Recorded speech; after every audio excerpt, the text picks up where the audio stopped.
Welcome to my channel. This is Opal Unicorn, and today I have a video about some of my own toy designs. So I have shared with you my Care Bears from the early 2000s that never made it to market.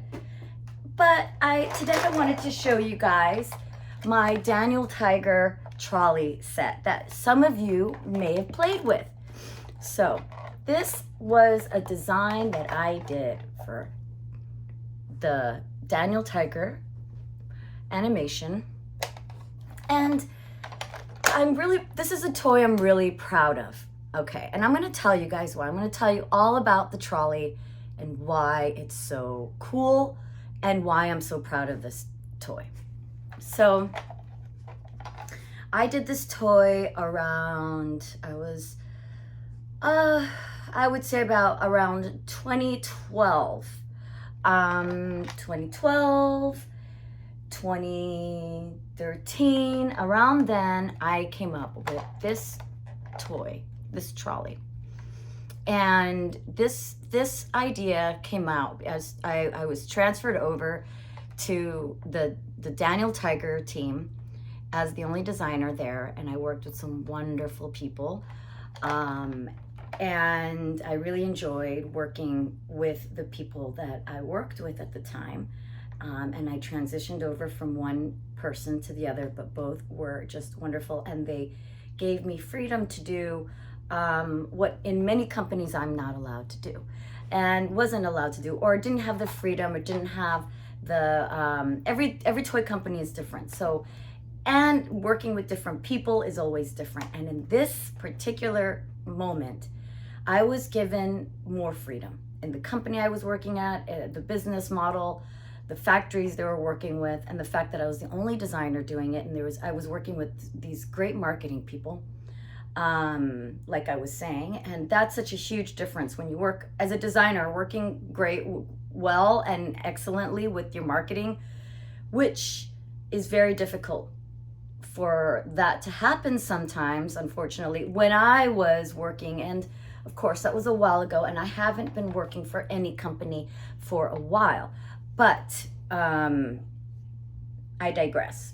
So back to the story. So I was given this opportunity, and it was just like the business at that time. So we're talking past the economic collapse of the 2007 economic collapse, and the toy business took a whole bunch of hits, and as well as everybody else did, and so everything that I had done in the early aughts, like in the early 2000s as a young toy designer, I was getting chipped away from the toys, right? The costs had to get cheaper and cheaper and cheaper and cheaper and cheaper. So by the time I did this toy, so this was in the teens of the 2000s. So in the 2012, 2013, I did this toy. So in that time, they barely had money to make a trolley.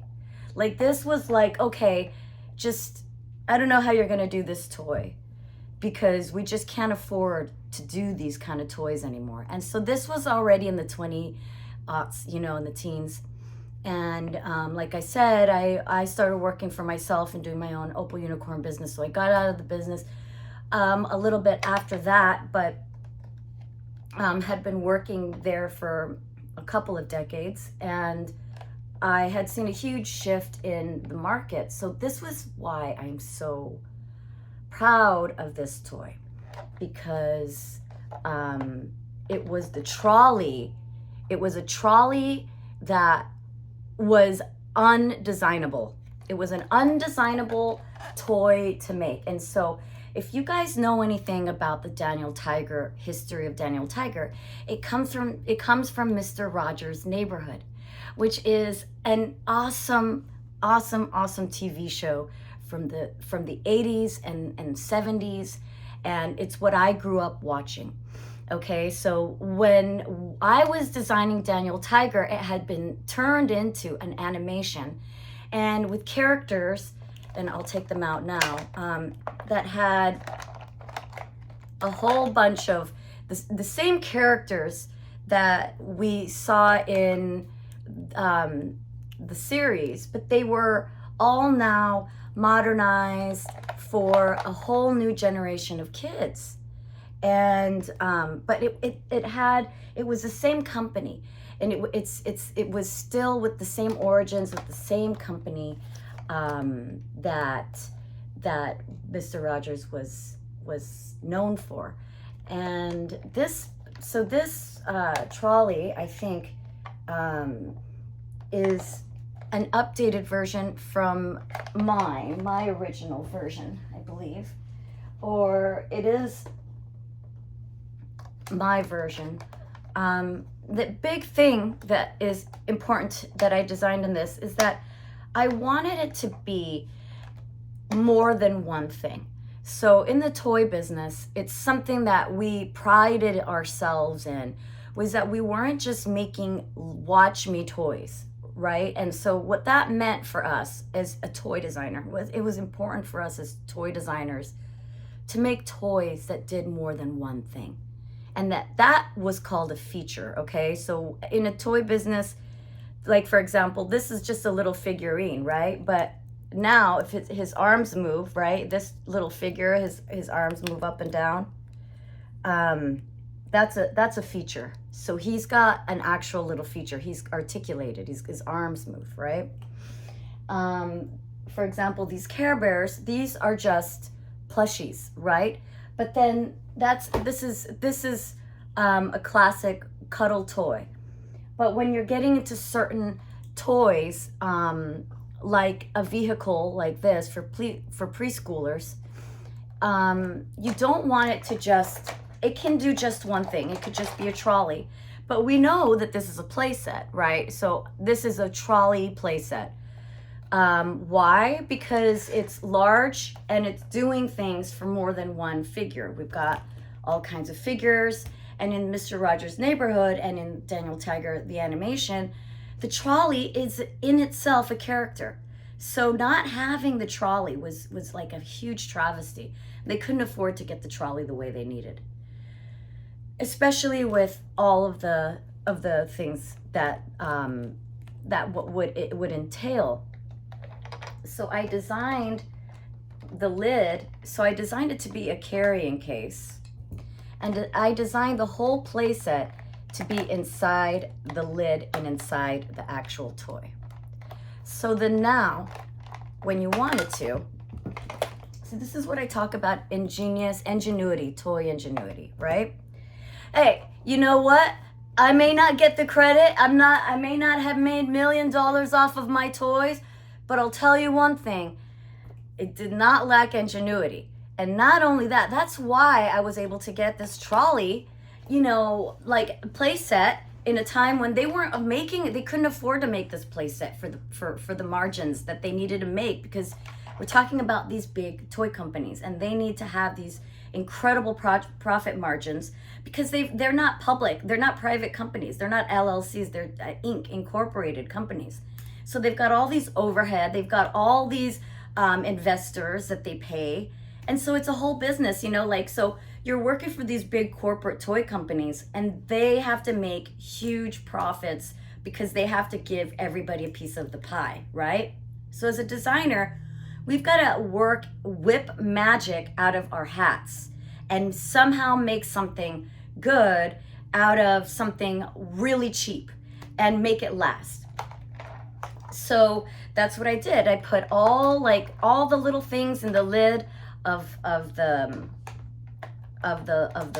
toy, of the trolley, right? So you've got outfits to play with and a whole world in the trolley. And so when you have to take everybody and let's say you have to take your toy set on the road and your play set on the road, you just put everything back in and you close it, and and then you can play with it on the go, and it's make-believe, right?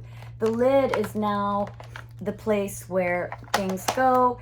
And this was changed a few times since mine, but what I had done is I got my sister, who is an architect, who's an excellent foam core creator. And so in the business, we used to, and most likely not anymore as much, we used to make breadboard models out of foam core. So now we've got everything is so online now. Everything is 3D printed and designed from CAD to all these 3D programs like Rhino, etc., etc. That we don't use this old way of doing things with breadboard models with foam core, but every once in a while we would still use these foam core models. But my sister, she was not one of these model makers in the toy business.